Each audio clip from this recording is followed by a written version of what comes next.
Alright, so here are my top 6 trade targets for this offseason for the New York Yankees that I think would be good ideas for them to look at potentially acquiring, or one of these, two of these, or whatnot, that would make their team better.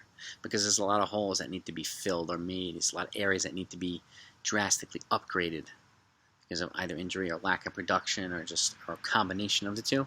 So, to me, number one is either Sandy Alcantara or Pablo Lopez, both young, controllable pitchers, starting pitchers from the Miami Marlins. And Miami Marlins in the offense, so right off the bat, I look at Gleyber Torres or Luke Voit for them.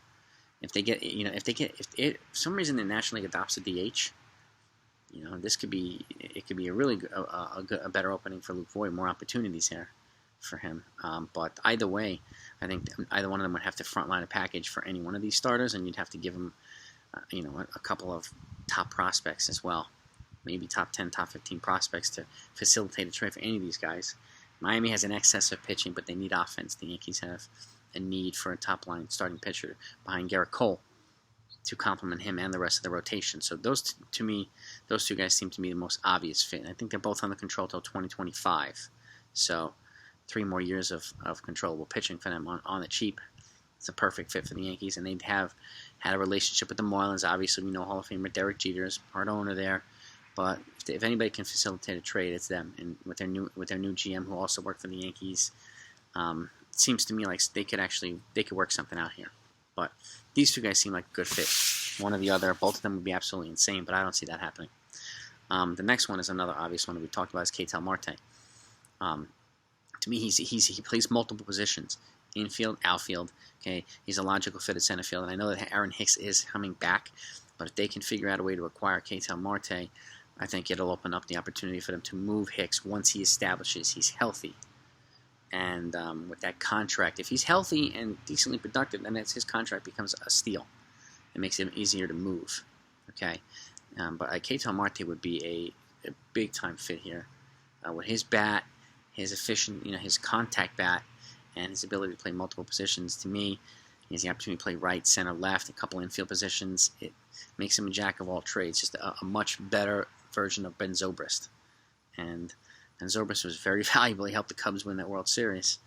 And I think Ktal Marte would be a guy that would help the Yankees as well in multiple ways. And Yankees have made trades with Arizona before, and I think that they could do it again. So it would cost a lot. We know this.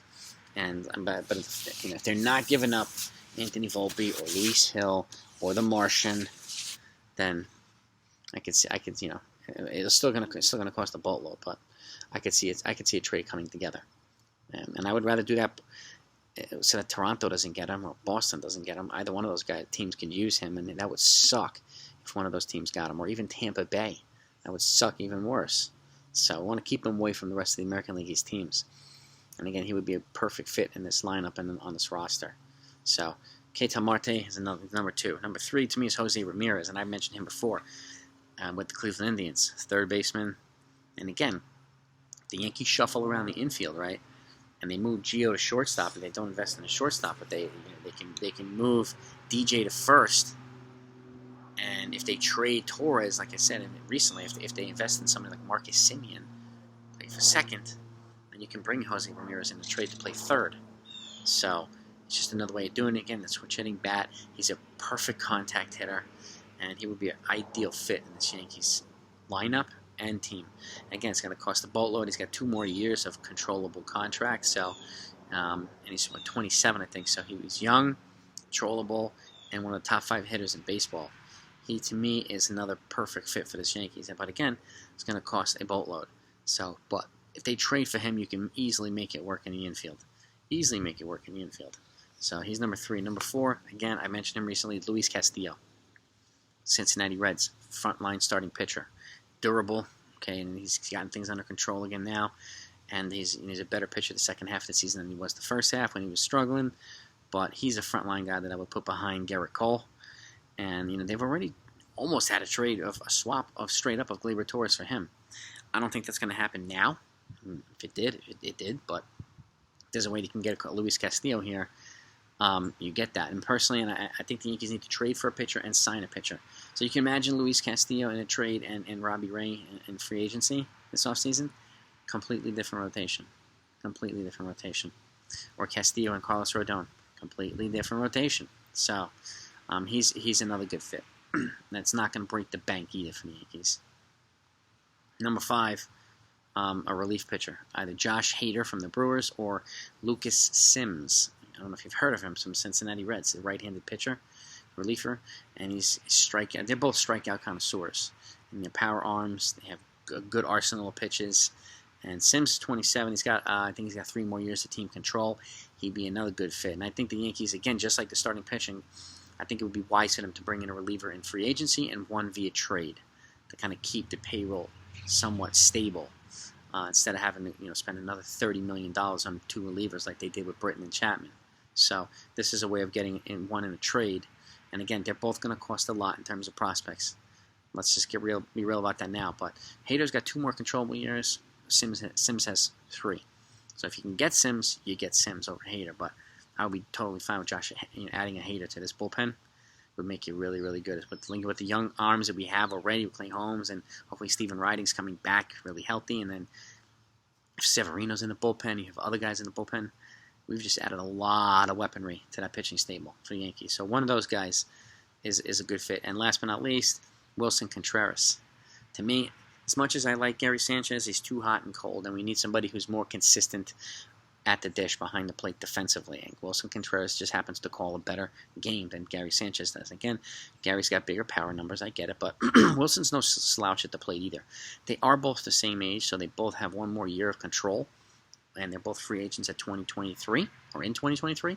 So, but I could see a situation where you can move Sanchez in a trade to Miami for one of those pitchers with a Luke Voit, with a Gleyber Torres, and then which opens up the catching position for you to go get somebody like Wilson Contreras. I mean, they're still looking to move some more pieces over there in Chicago. They didn't unload the whole entire team, but again, Contreras would be a valuable piece, I think, to complement Kyle Higashioka. You'd have a better defender. You'd have 2 better defenders behind the plate.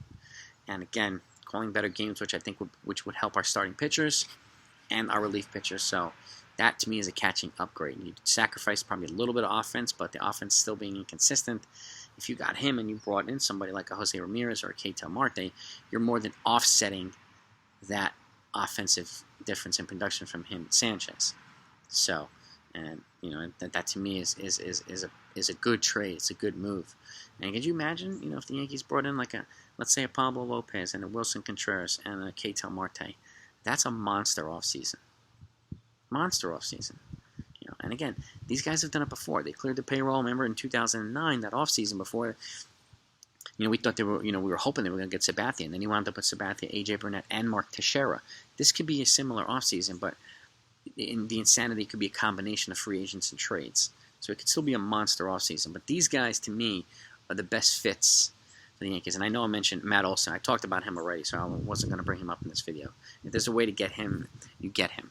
So, but these to me are guys that fulfill bigger needs for the Yankees in a lot of different ways because of their contact hitting, their ability to play multiple positions, their versatility, and the ability to to really address some of the Yankees' biggest needs. So these guys are this guy's on my list right now.